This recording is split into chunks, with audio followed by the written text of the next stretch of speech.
Alright, let's try this again. I moved this over here. I get the troubleshooting book here and reading some stuff on that, but basically it would not start. By the way, that low rumble in the background, which key is that? That's my fourth key, okay. Great, now what's going on? There it goes.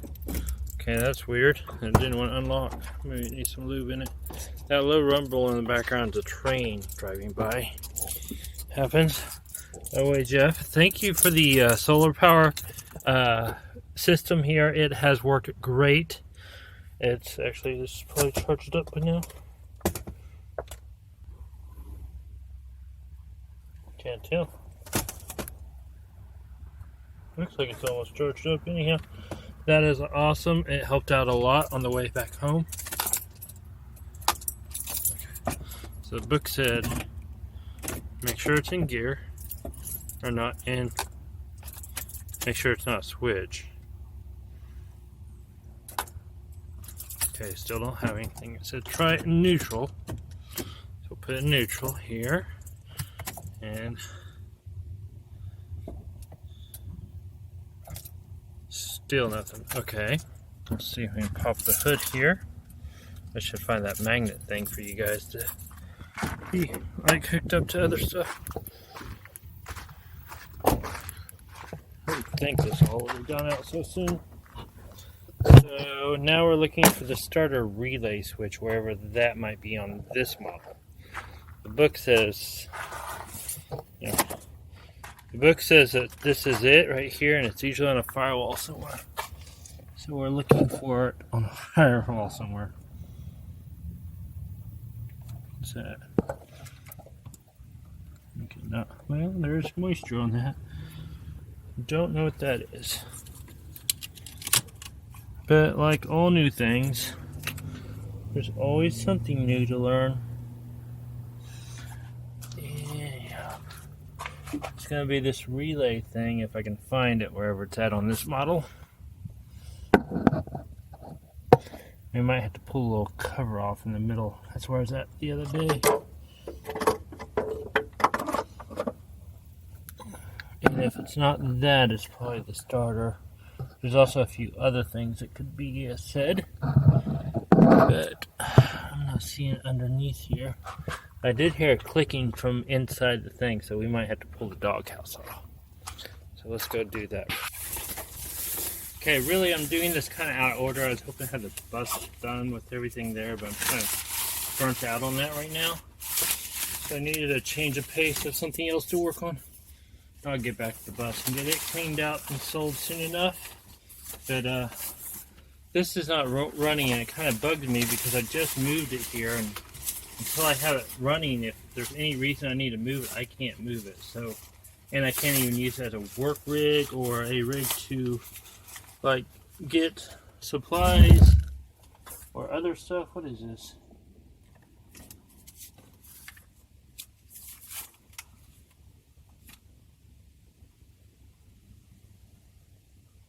Oh, this is the Nevada registration stuff. They kind of did a big fail whenever I picked this up. I got it and it had the registration paper, which is understandable. They pulled the tag. And then on top of it, they left their fuel card in here. Like they're literally their fuel card. But not only did they leave their fuel card in there, they left the codes for each person that has access to it too. I was like, oh, that's nice. That's not very smart, but whatever. They also gave me keys with a master key on it and several other keys that I didn't need. Yeah, I'm just going to shred it. I mean, it's a horrible fail on their part for leaving the gas card in here, but whatever. You know, people just want to get rid of stuff. They call it, and they cut one wire and call it good. Anyhow, let's go ahead and put this up for right now.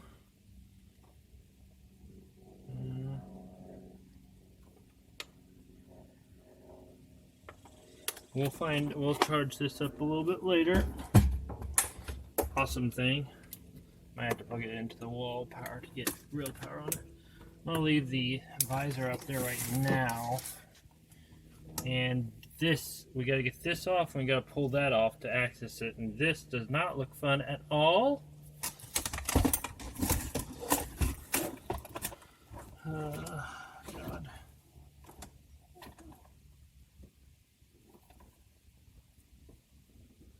Maybe it won't be so bad.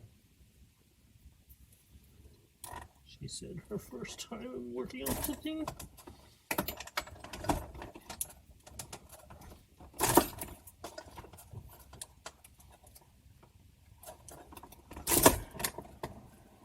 Getting easier.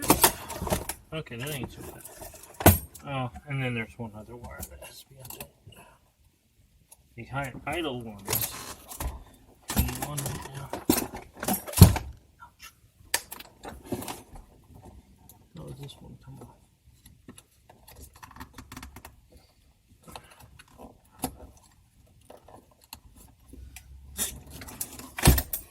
Oh no, I pulled out a wire on the high idle one. Shit. It's not good.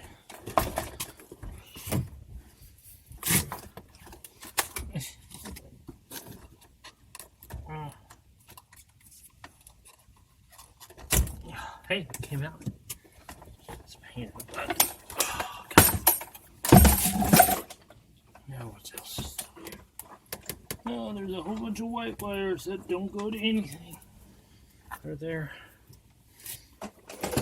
I'm looking forward to cleaning this up. I will say that right now. I am looking forward to removing all those wires and getting rid of all this extra wire everywhere. It's kind of driving me a little nuts. It's driving me a lot of nuts, actually. But at least that one's off. Let's see. Oh, yay. Look at that. They left wires attached to this thing. Yay. Yeah, needless to say, this will be cleaned up a lot.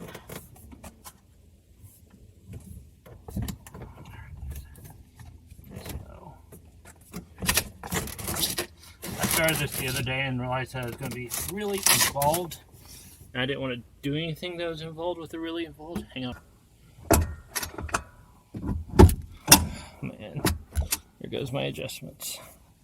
Oh, my adjustments.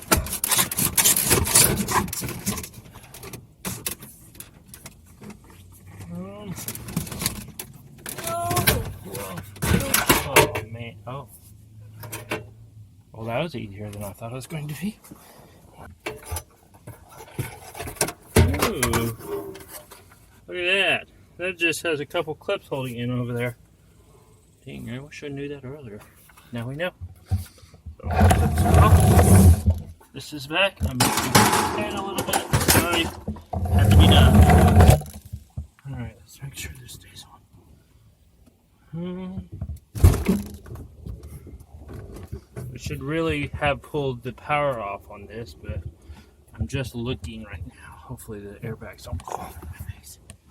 Just cover the nose like that. Horrible.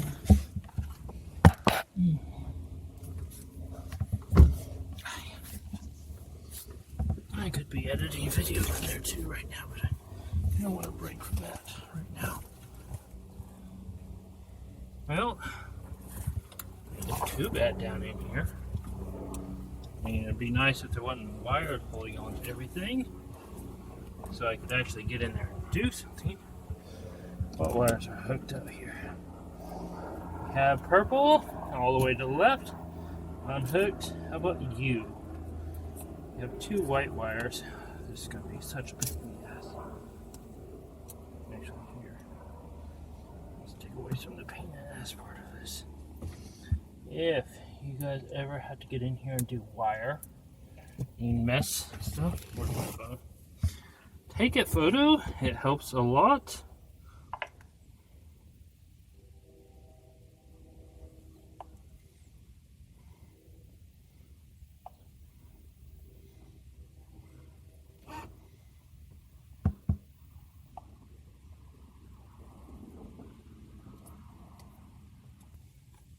One of my top enjoyable things that I'm going to do to this is remove all these relays. Why would you do that?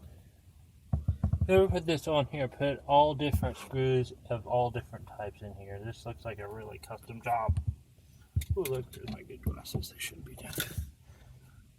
Work, extra work. They didn't do the work they needed to do to get the proper job done. There we go. Engine access. Well, the reason I have a hot foot there is because it's right next to exhaust for one thing. You can see it kind of down here, but okay, this is all shielding for the exhaust system. I can already tell that now. Oh boy. This should have just jumped straight on the starter and did the starter instead of doing the proper diagnostic job. But I still don't see the starter solenoid. Makes me think it might be one of those that are actually on the starter. Look, I think I see the starter down there. Yeah. Might be easier to crawl in underneath and do the starter down there. Head bolt. Oh, it looks like it's seated. Okay. That looks like one of those screws went through there and into this. Is it? It might be. I don't know what that extra stuff is. We're going to have to see what that is and cut that out.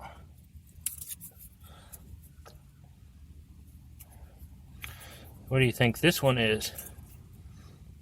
This looks like someone's GPS location. Kind of quickly done. Whatever. It's definitely smaller than the bus. I guess I'm going to have to crawl underneath. I really don't like crawling underneath, especially on this gravel stuff. Yeah. What's this? This goes through to... Oh, that's nice. So this is the high idle thing. It looks like they cut the wires. It's not even hooked up. Yeah, this is the high idle. It's not even hooked up. They cut the wires on it.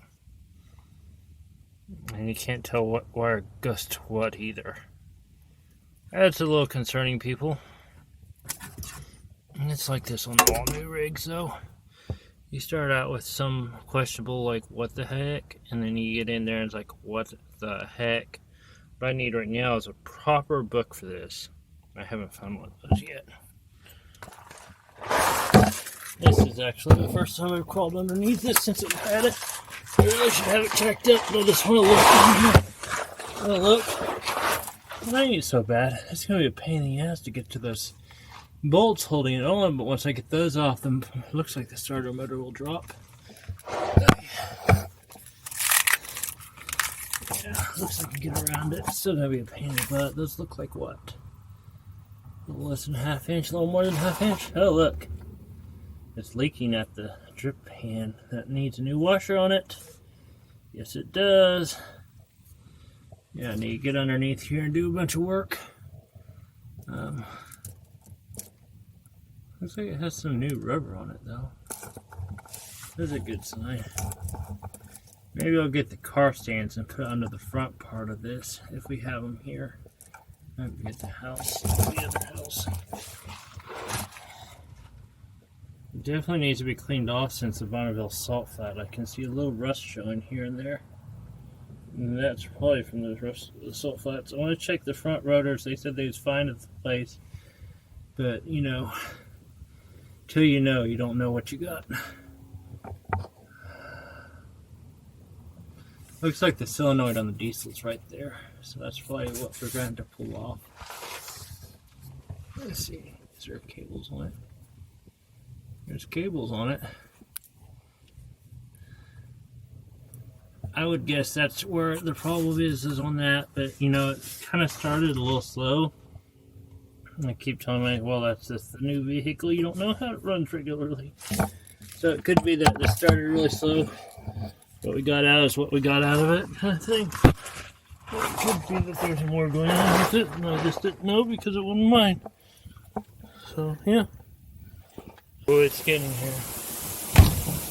Here it's come. Sorry about the wind noise. It's coming. Oh, it's like that's coming. Oh, it's coming with a gust front on it. Ooh, look at that. You guys look up that way. There's a thunderstorm literally started coming 10 minutes ago, and it's just blowing through. Didn't even have time to really get this on there. So I got the starter off and did a test, and the starter was fine. I eventually ended up finding the starter relay. It was actually under the battery, under the hood, way back in there. My dad actually was able to find it and point it out to me. However, at the end of the recording, it ended up being that my batteries died on the camera, so I didn't have any footage of it. It now starts and runs. And the next video, we are going to start the tear out.